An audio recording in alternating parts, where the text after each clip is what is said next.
미라클 모닝 애청자 여러분 안녕하십니까?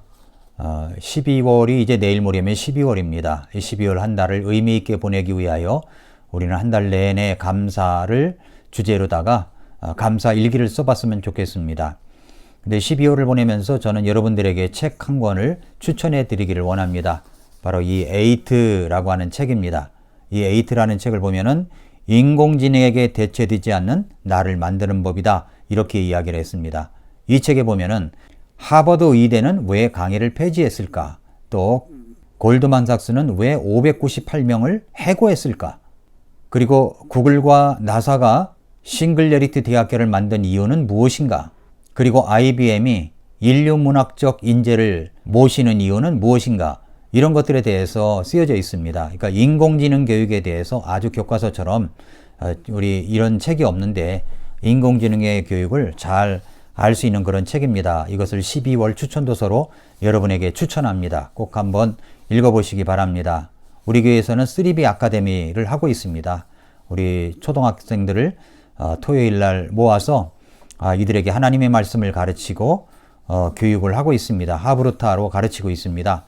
그런데 그 엄마 독서 나비 모임이 있는데 그 엄마 독서 나비 모임에서 우리 엄마들이 이 책을 읽고 독후감, 간단한 소감문을 몇 줄씩 이야기를 했습니다. 그 소감문을 먼저 한번 들어보도록 하겠습니다. 책을 읽기 전 인공지능 시대를 기대하던 저에게 이 책은 두려움으로 다가왔습니다. 회사 학교에서 준비하는 미비한 인공지능 시대 대비만으로 우리 사회에 우리 교육이 정말 근시안적인 대비만 하고 있구나 처절한 패배감도 맛보았던 것 같습니다. 이 책에 제시된 방법들로 우리 아이들을 키우는 게 너무 늦은 게 아닌가라는 걱정도 함께 들었던 것이 사실이었습니다. 허나 우리가 사회로부터 받은 가치관으로 이 아이들을 키우는 게 아니고 교회에서 성경을 기반으로 키우고 있다는 사실에 감사했습니다. 아이들이 좋아하는 강영욱 아저씨가 가진 직업에 대한 가치관, 봉사의 가치 등을 TV 프로그램을 보며 같이 의견을 나누었던 기회가 있었습니다. 이 모든 것이 사람에 대한, 개체에 대한 사랑, 관심이 바탕이 되어야 한다고 얘기를 나누었습니다.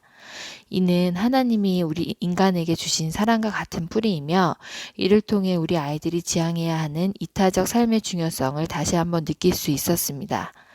아날로그적 삶을 살아가는 부부는 자신이 없지만 3B와 함께라면 한 발짝 떼는 것은 가능할 것 같습니다. 이 모든 것을 교회에서 함께 고민하고 나눌 수 있는 자매들이 있어서 더욱 감사드립니다. 책을 읽으며 인공지능 시대는 마냥 먼 그리고 영화에나 나오는 얘기가 아닌 현실이며 외국에선 이미 많은 준비를 하고 있다는 것에 충격을 받았고 전혀 알지 못했던 사실들이라 읽으면서도 얼떨떨했습니다. 우리나라가 4차 산업혁명에 아직 준비되지 않은 상태에서 내가 할 수 있는 최소한의 준비는 우리 아이들에게 IT 기기의 접근을 최대한 막고 책을 제대로 읽게 해야 하는 것이라 생각했습니다. 또 자매님들과 나눔을 하며 생각하게 된 것은 공감 능력과 창조적 상상력은 이웃을 사랑하는 마음에서 나오는 것이며 혼자만으론 이룰 수 없는 것이기에 이웃을 사랑하는 마음을 하나님의 사랑을 알게 해야겠다고 생각했습니다. 안녕하세요. 조윤근 자매입니다. 저는 에이트를 읽고 지금까지 AI의 기기 개발은 일부 특정 개발자들에게만 국한된 분야라고 여기며 AI를 그저 더 나은 삶을 위한 편리함의 도구로만 보았던 것 같습니다. 그런데 현실은 많은 사람들이 인공지능에게 대체되어 일자리를 잃고 있으며 그에 대한 대비를 하지 않으면 인공지능에게 지배를 받는 종속된 삶을 살아갈지도 모른다는 것입니다. 그리고 다른 나라들은 이미 오래전부터 그에 대한 대비를 하고 있다는 것과 우리나라는 아직 인식조차 하지 못하는 것 같아 안타까웠습니다. 이 책의 저자는 인공지능에 대비하여 우리 아이들에게 어떤 교육을 해야 하는가를 8가지 방법으로 알려주고 있습니다. 그 중에서도 인공지능이 절대 할 수 없는 인간 고유의 활동인 독서, 사색, 성찰 등을 통해 공감 능력, 창조적 상상력을 기르라고 합니다. 저는 처음에는 이 책을 읽고 다가올 인공지능 시대에 우리 아이들이 처할 상황을 생각하니 조금은 불안과 걱정이 되기도 했습니다. 하지만 교회 자매님들과의 독서 모임을 통해 하나님께서 각 사람에게 주신 은혜의 선물들에 따라 주어진 선하신 길이 있음을 믿고 획일화된 공교육에 의존하는 것이 아니라 아이들을 위해 날마다 기도해야 함을 깨달았습니다. 우선은 예수님처럼 이타적인 삶을 살아가도록 말씀이 삶의 중심이 되기 위해 성경 읽기와 말씀 암송을 하며 독서가 삶의 한 부분이 되도록 공개적과 주제 글쓰기를 하려고 합니다. 우리 아이들이 주님 안에서 주님이 기뻐하시는 꿈을 꾸었으면 좋겠습니다. 마지막으로 말씀을 읽으며 마음에 와닿은 구절이 있어 나누고 싶습니다. 빌립보서 1장 9절에서 11절 말씀입니다.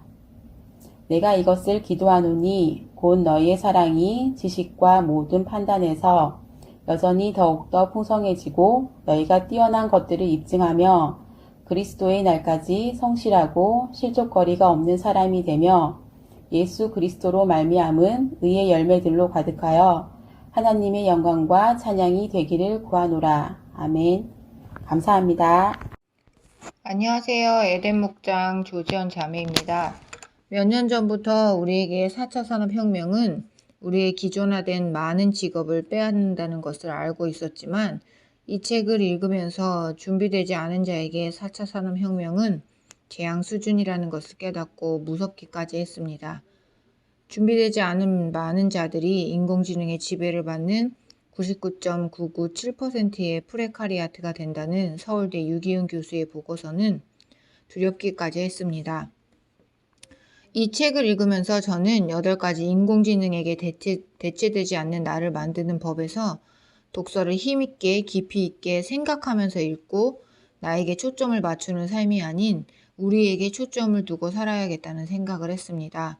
이에 적용으로 3B에서는 성경 및 인문학 필사와 말씀 나누기, 역사책 읽기, 미술과 견학, 기부나 봉사활동에 적극적으로 참여하기, 선교사님 사역에 더 관심을 갖고 몽골에 함께 다녀오기를 했으면 좋겠다고 생각했습니다. 에이트 서두에 보면은 이런 내용들이 나옵니다. 에이트 서두에 보면은 익숙한 것과의 결별을 쓴 구분영 작가가 쓴 그 책에서 똑같은 스토리가 하나 나오는데 그것이 앤디 모칸에 관한 이야기입니다. 만약에 여러분이 화염에 불사인 대형 선박 갑판 위에 있다고 한번 생각해 보십시다. 그러니까 바다도 보니까 바다도 기름이 새가지고 불에 타고 있습니다. 대형 선박 위에 있어도 불에 타서 죽고 뛰어내려도 생존 확률이 없다면 여러분 어떻게 하시겠습니까? 대형 선박 갑판 위에 그대로 있겠습니까? 아니면 뛰어내리겠습니까? 이 이야기는 실제로 있었던 이야기입니다. 1988년 7월 영국 스코틀랜드군의 북해 유전에서 석유 시추선이 폭발하여 168명의 목숨을 빼앗아간 사건이 있었습니다. 근데 그 사고에서 앤디 모칸이라는 사람이 생존했습니다. 어떻게 그는 생존했었을까요? 한밤중에 그는 폭발음 소리를 들었답니다. 잠을 자고 있는데 폭발음 소리를 들었답니다. 그는 본능적으로 일어나 뛰쳐나가 보니까 그의 눈앞에는 곳곳에서 거대한 불기둥이 솟아오르고 있고 어디 피할 데가 하나도 없었답니다. 그 순간 그는 배의 난간을 향해서 전력 질주를 하였습니다. 하지만 바다를 내려다보니까 바다 역시 새어나온 기름으로 불바다를 이루고 있었습니다. 그가 바다로 뛰어내린다고 할지라도 30분 안에 구조되지 아니하면 그는 죽음으로 이어질 수밖에 없습니다. 그 짧은 시간 안에 자기가 구조되지 않는다면 살기를 포기해야 합니다. 더욱이 배의 갑판에서 수면 아래까지 바다까지는 50m 높이 약 17층 높이입니다. 모든 것이 불확실했습니다. 그리고 무엇보다 두려웠습니다. 어떻게 할 것인가? 그는 머뭇거림도 잠시 그는 있는 힘을 다하여 불꽃이 출렁이는 바다로 뛰어내렸습니다. 무엇이 앤디 모칸을 바닷속으로 뛰어내리게 한 것일까요? 그리고 뛰어내리지 않은 168명은 무엇 때문에 그들은 불기둥에 갇혀서 죽을 수밖에 없었을까요? 앤디 모칸은 그 삶과 죽음을 가르는 그 순간 불타는 갑판에 그대로 남아있을 것인가? 불타는 가판 위에 그대로 남아있는 것은 죽음을 기다리는 것과 같다고 생각했습니다. 그는 바다로 뛰어내렸습니다. 그것은 선택이었습니다. 확실한 죽음으로부터 죽을지도 모르는 가능한 삶으로의 선택이었다. 그렇게 말하고 있습니다. 여러분이라면 불타는 가판 위에 그대로 남아있겠습니까? 아니면 뛰어내리겠습니까? 남아있어도 뛰어내려도 생존 확률은 거의 없습니다. 그래도 생존 확률이 없지만 0.0001%의 희망이라도 있다면 두렵지만 뛰어내려야 되지 않겠습니까? 이재성 작가는 지금 대한민국은 이 불타는 거대한 가판 위에 있는 것과 같다고 이야기를 합니다. 왜냐하면 세상이 지금 어떻게 바뀌고 있는지, 어떻게 바뀔 것인지 그런 것조차도 모른 채 안타까운 치유를 맞이하고 있는 것과 같다. 그렇게 이야기를 하고 있습니다.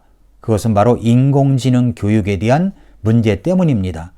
앞으로 이 세상이 4차 산업혁명 시대로 치닫고 있는데 거기에 핵심은 인공지능인데 거기에 대한 대비가 전혀 이루어지지 않고 있기 때문에 그런 말을 합니다. 지금 세계는 인공지능 시대에 대비해서 많은 교육혁명을 일으키고 있고 대비를 하고 있습니다. 그런데 우리나라는 어떻습니까? 거기에 대한 대비가 전혀 되어 있지 않다는 것입니다. 이제 세계는 한 번도 경험하지 못한 세계로 향하여 달려가고 있습니다.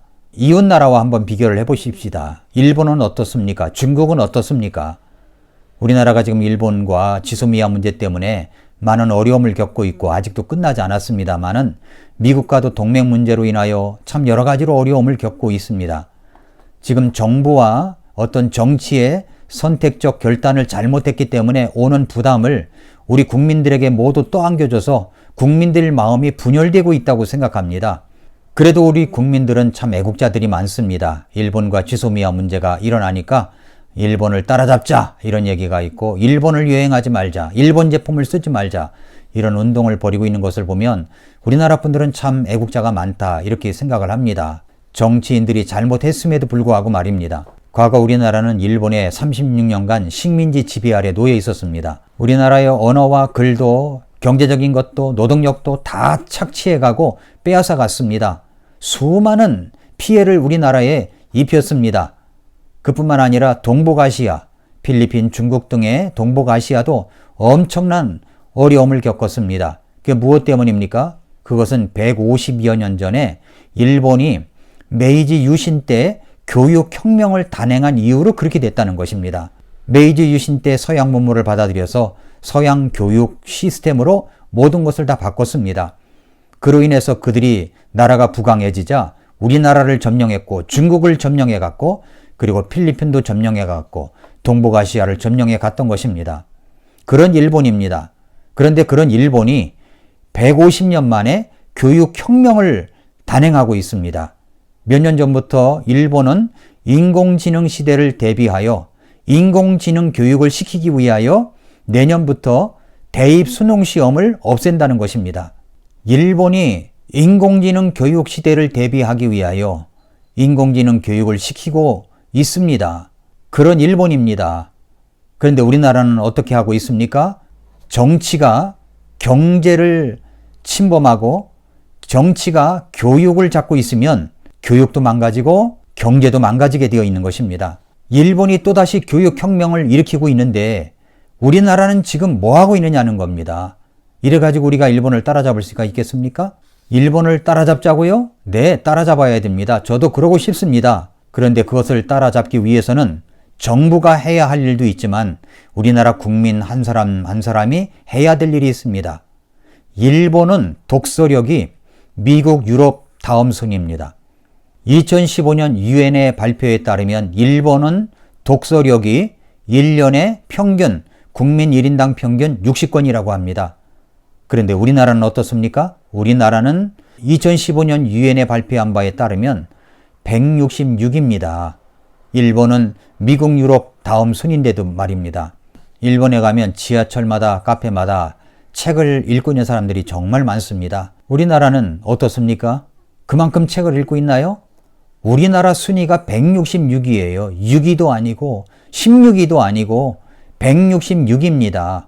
우리나라 국민 1인당 평균 독서량이 얼마나 되겠습니까? 여러분은 몇 권을 읽고 있습니까? 여러분 우리나라 평균을 까먹고 있는 분이십니까? 아니면은 높이는 분이십니까? 여러분은 몇 권을 읽고 있습니까? 그리스도인 여러분, 여러분은 성경을 1년에 몇 독을 하고 있나요? 1년에 1독 하고 계십니까? 이제 앞으로 인공지능 시대가 다가오는데 우리가 이렇게 대비를 하지 않는다면 우리나라가 어떻게 되겠습니까? 중국의 예를 들어보겠습니다. 엊그저께 나온 신문의 기사 내용입니다. 한 일간지에 한국 과학이 흔들린다 연재 시리즈에 보면 서울의 한 대학에서 생물화학 박사학위를 딴 한 분이 과학기술정보통신부 생물학연구정보센터가 탁월한 논문을 쓴 연구자에게 주는 한국을 빛낸 사람들의 선정됐던 유망한 과학자였는데 그분이 2017년 나는 이거 못해 먹겠다. 나 가서 그냥 개인 사업하겠다. 자영업하겠다. 하고서 과학계를 떠났다고 합니다. 한 연구기관에서 박사 후 연구원으로 일할 당시 가장인 그의 급여는 월 200여만 원. 생활고에 시달리던 그는 과학계는 돌아보기도 싫다고 하면서 떠났는데 지금은 뭐하고 있는지조차도 모른다고 합니다. 반면에 중국은 어떤지 아십니까? 중국은 대대적인 인재 유치 작업 프로젝트를 천인계획을 하고 있습니다. 천인계획. 천인계획이란 2008년부터 10년 내 해외 고급 인력 2,000명을 유치하는 것을 목표로 하는 프로젝트입니다. 시진핑 중국 국가 주석이 천하의 인재를 모두 데려오라고 주문하면서 천인계획이 만인계획으로 확장됐다는 것입니다. 그렇게 해서 중국으로 인재들이 몰려들어오고 있는데 중국이 그렇게 두뇌 사냥을 하여 성공하는 이유가 확실한 혜택과 보장 때문이라는 것입니다. 귀국을 하는 인재들에게 연봉 100만 위안, 1억 6,600만 원이 생활보조금으로 지급하고 별도로 최대 500위안, 약 8억 원을 연구보조 비용으로 지급한다고 합니다. 주택, 의료보험, 자녀 교육세금, 혜택 이런 모든 것들도 포함시켜서 그렇게 제공한다는 것입니다. 또 창업을 선택하면 성과에 따라서 최대 40만 위안, 약 7억 5천만 원을 받는다고 합니다. 그런데 지금 우리나라는 무엇을 하고 있습니까? 4차 산업혁명의 핵심은 인공지능입니다. 인공지능의 핵심은 스스로 학습하고 추론하고 판단하는 능력입니다. 저는 개인적으로 생각해 볼 때 우리 아이들을 공교육에 다 맡겨서는 안 된다고 생각합니다. 그래서 우리 교회는 비록 시작은 미약할지 몰라도 우리 성도님들, 학부모님들과 함께 우리 아이들을 토요일 날 불러 모아서 하나님 말씀으로 하브루타로 우리 아이들을 가르치고 있습니다. 그래서 3B 아카데미를 시작하고 있습니다. 3B라고 하는 것은 바이블, 성경과 바인더, 그리고 북, 책으로 이 3B로 아이들을 교육시켜 나가려고 합니다. 그렇게 해서 우리 엄마 아빠들의 변화와 함께 우리 아이들도 3B로 변화와 성장을 꾀하려고 하고 있습니다. 에이트라는 책에서 에이트라는 말은 인공지능 시대에 대비하여 인공지능에게 대체되지 않는 나를 만드는 법 8가지를 소개하고 있습니다. 8가지를 한번 순서대로 이야기한다면 디지털을 차단하라, 나만의 평생 유치원을 설립하라, 노잉을 버려라, 비잉하고 두잉하라, 생각의 전원 디자인 띵킹하라, 인간 고유의 능력을 일깨우는 무기 철학하라, 바라보고 나누고 융합하라, 문화 인류학적 여행을 경험하라, 나에서 너로 우리를 보라. 이렇게 8가지입니다. 저는 이 8가지를 한 방에 해결할 수 있는 것이 바로 3B라고 생각합니다. 우리뿐만 아니라 우리 아이들을 변화받게 하고 성장하게 하는 가장 최고의 인공지능 시대의 교육은 오로지 성경을 중심으로 교육을 시켜야 됩니다. 디모데가 어렸을 때부터 공부했던 하나님의 말씀, 이 성경책, 오직 성경뿐입니다. 그리고 인공지능 시대에 바로 3B로 우리 아이들을 훈련과 변화를 주어야 된다고 믿습니다. 바이블과 북과 바인더로 우리 자신이 변화되고 우리 자녀들을 가르친다면 우리는 에이트에서 이야기하고 있는 공감 능력과 창조적 상상력을 길러갈 수가 있다고 저는 믿습니다. 그래서 우리 아이들을 3B로 교육을 시키는데 유대인들처럼 하브루타로 오로지 성경을 가지고 그것도 우리는 구약과 신약을 가지고 하브루타로 우리 아이들을 교육시키려고 하고 있습니다. 그렇게 해서 생각하는 힘을 길러주는 것이야말로 인공지능 시대를 대비하는 최고의 방법이라고 믿습니다.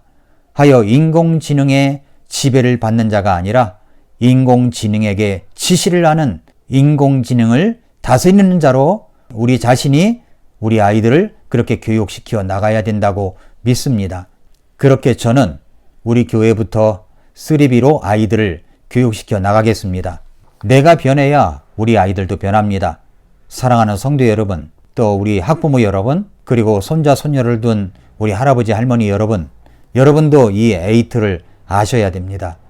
이 에이트에 소개되어 있는 인공지능 교육이라는 것이 무엇인가를 소상하게 알아서 인공지능 교육 시대에 대비한 우리 교회 3B 아카데미에 우리 아이들을 적극적으로 보내주시고 함께하여 우리 아이들을 하나님의 말씀으로 잘 성장시켜가는 교회로 만들기를 바랍니다. 오늘도 미라클 모닝입니다.